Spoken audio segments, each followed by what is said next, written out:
आज सीधा सवाल में मैं बात करने वाला हूं राष्ट्रपति शासन की।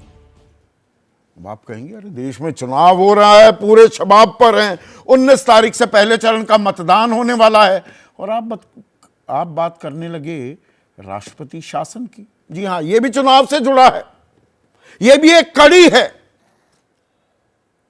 और आज चर्चा किस लिए? क्योंकि अरविंद केजरीवाल 21 मार्च से ईडी की हिरासत में है, जेल में है।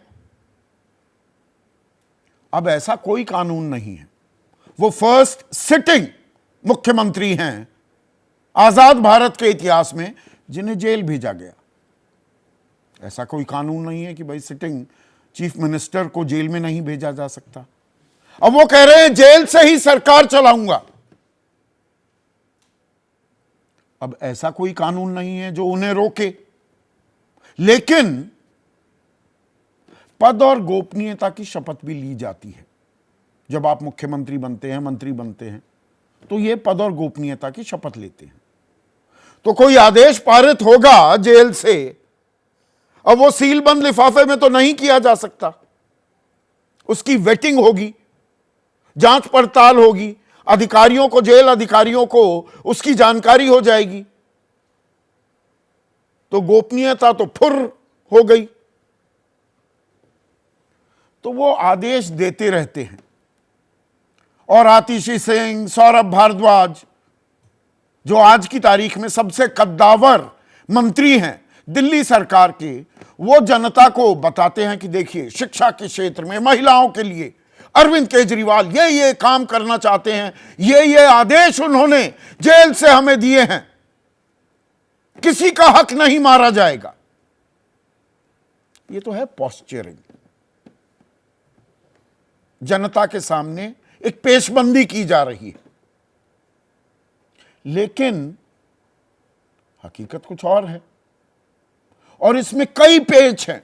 इनको बहुत ही सरल और साधारण आसान भाषा में मैं आपको समझाने की कोशिश करूंगा।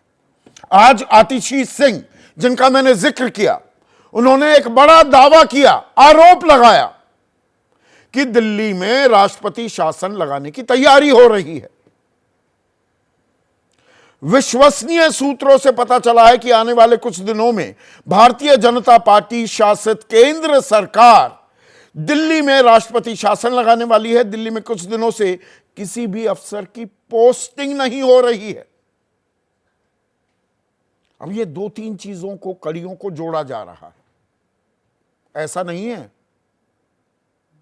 कि ये खामखाई जोड़ा जा रहा है। ग्रे एरियाज बहुत हैं दिल्ली के इस विवाद में, जेल और बेल के इस राजनीतिक खेल में।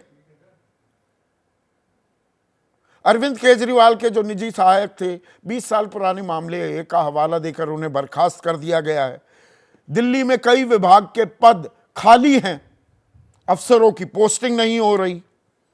और जो एलजी हैं वीके सक्सेना, वो लगातार गृह मंत्रालय को चिट्ठी लिख रहे हैं कि जी काम नहीं हो रहा है दिल्ली में।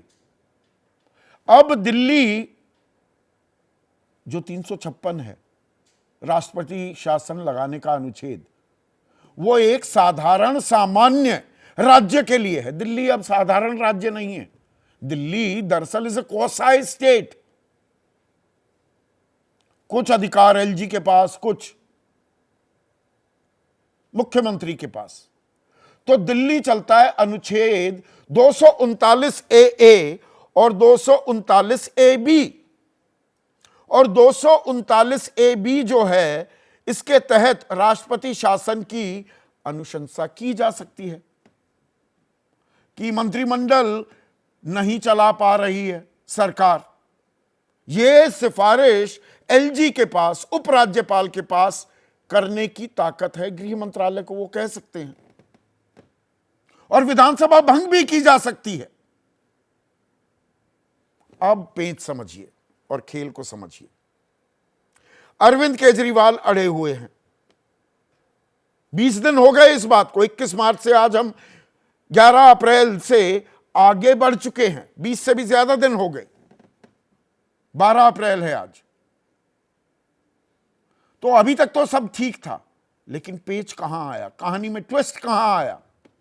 राजकुमार आनंद दिल्ली सरकार में मंत्री, उन्होंने इस्तीफा दे दिया और इस्तीफा देते हुए कुछ आरोप भी लगाए। भ्रष्टाचारी पार्टी है जी, भ्रष्टाचार के दलदल में फंस गई है। एक चिट्ठी भी लिखी मारी है उन्होंने अरविंद केजरीवाल को, वो चिट्ठी भी मेरे पास है। दलितों की अनदेखी की जा रही है, कोई राज्यसभा में दलित सांसद नहीं है, 10 सांसद हैं आम आदमी पार्टी के। और यह सपना देखकर मैं नहीं आया था आम आदमी पार्टी में। अब राजनीति में कहा जाता है कि टाइमिंग इज ऑफ एसेंस। किस वक्त क्या हुआ उसे समझने और तार जोड़ने की भी जरूरत हो जाती है। राजकुमार आनंद ईडी के रडार पर थे। आम आदमी पार्टी भी आरोप लगा रही है जी इन पे तो दबाव बनाया, ये डर गए और भाग लिए। हम नहीं डरने वाले हैं, लाख जतन कर ले बीजेपी, साम दाम दंड भेद का कितना भी इस्तेमाल कर ले, एक डर गया तो क्या, हम नहीं डरने वाले हैं। 2 नवंबर 2023, कितने दिन हुए हैं, ज्यादा वक्त नहीं हुआ, 5 महीने पहले की बात है। आनंद के घर पर ईडी का छापा पड़ा। कस्टम ड्यूटी इवेड करने का, यानी कि सीमा शुल्क की चोरी करने का आरोप। 7 करोड़ रुपए सीमा शुल्क नहीं चुकाया। 12 जगह पर छापेमारी हुई। यह दरअसल चीन से बहुत कुछ आयात करते थे। बहुत ही साधारण से कबाड़ी का काम धंधा करने से अच्छा खासा साम्राज्य खड़ा कर लिया। तो अब इन्होंने इस्तीफा दे दिया। ईडी के छापा, आगे क्या कार्रवाई हुई, समन हुए राजकुमार आनंद को, नहीं हुए, वो आपने देखा, ऐसा कुछ नहीं हुआ है। पर अब इसमें एक सरकार चलाने का पेंच आ गया। पेंच क्या है? राजकुमार आनंद के पास 7 विभाग थे। 7: सामाजिक कल्याण, रोजगार, श्रम, भूमि, गुरुद्वारा, इलेक्शन, कोऑपरेटिव और अनुसूचित जाति जनजाति का कल्याण। अब ये मंत्रालय, ये विभाग कौन चलाएगा? एक मंत्री गया तो मंत्री बनाने का अधिकार तो मुख्यमंत्री के पास होता है। वो कहेंगे कि भाई फलाने को बना दो, राज्यपाल को भेजेंगे, अनुशंसा हो जाएगी, मोहर लग जाएगी, तो मंत्री बन गए। वो तो हो नहीं सकता जेल में बैठे हुए, तो ये 7 विभाग क्या खाली पड़े रहेंगे? यहां संवैधानिक सवाल आ जाता है, भाई ऐसे कैसे पड़े रहेंगे? किसी के बाप की थोड़ा है सरकार। दिल्ली के आम आदमी ने वो सरकार चुनी है, तो सरकार तो चलनी होगी। और पैसा हमारा लगता है ना, टैक्सेस हम देते हैं, जनादेश हमने दिया और हमारे पैसे से ही ये सरकार चलती है, हमारे कल्याण के लिए। हमारे का मतलब दिल्ली के कल्याण के लिए। तो काम क्या रुक जाएगा? अरविंद केजरीवाल तो नियुक्त नहीं कर सकते, तो संवैधानिक संकट हो गया। क्या ये सिर्फ इस लोकसभा चुनाव नहीं, अगले साल फरवरी में विधानसभा चुनाव होने हैं, ऐसे ही अधर में अटकी हुई सरकार रहेगी क्या? और अधर में ऐसे अटकी रही सरकार तो संवेदनाएं, जन समर्थन, सिंपथी किसको मिलने वाली है? यह अपने आप में बहुत अहम सवाल है। केजरीवाल विक्टिम कार्ड खेल रहे हैं। अब राष्ट्रपति शासन लग जाए, अभी लग जाए, तो क्या लोकसभा में इसका असर होगा?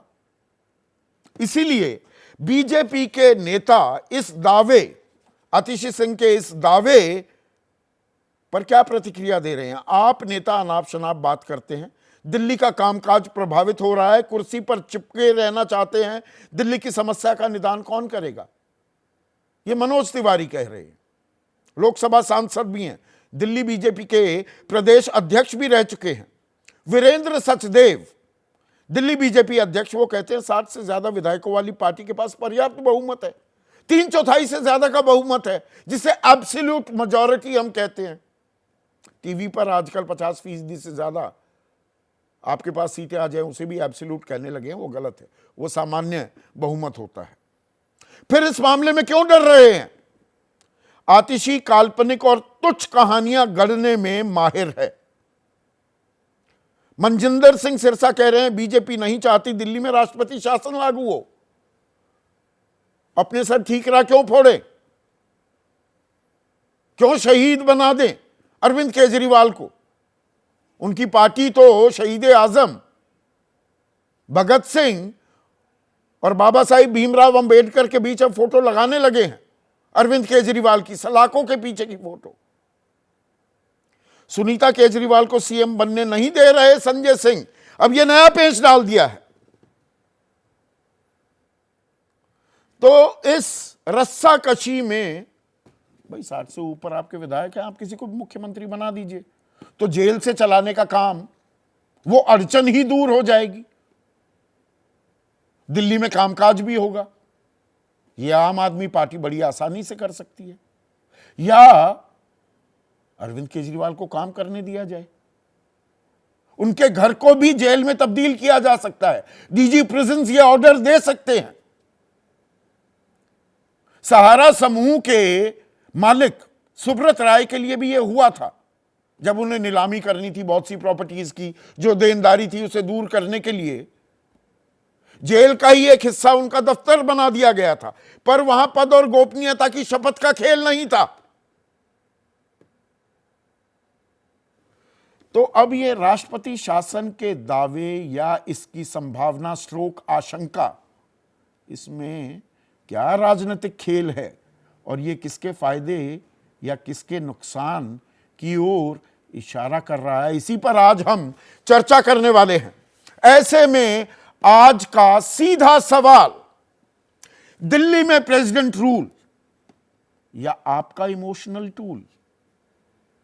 इधर चुनाव उधर पार्टी का सवाल, जाल में फंसे केजरीवाल। अब केजरीवाल के पास कोई चारा नहीं है क्या? मुख्यमंत्री पद की कुर्सी छोड़नी ही पड़ेगी क्या?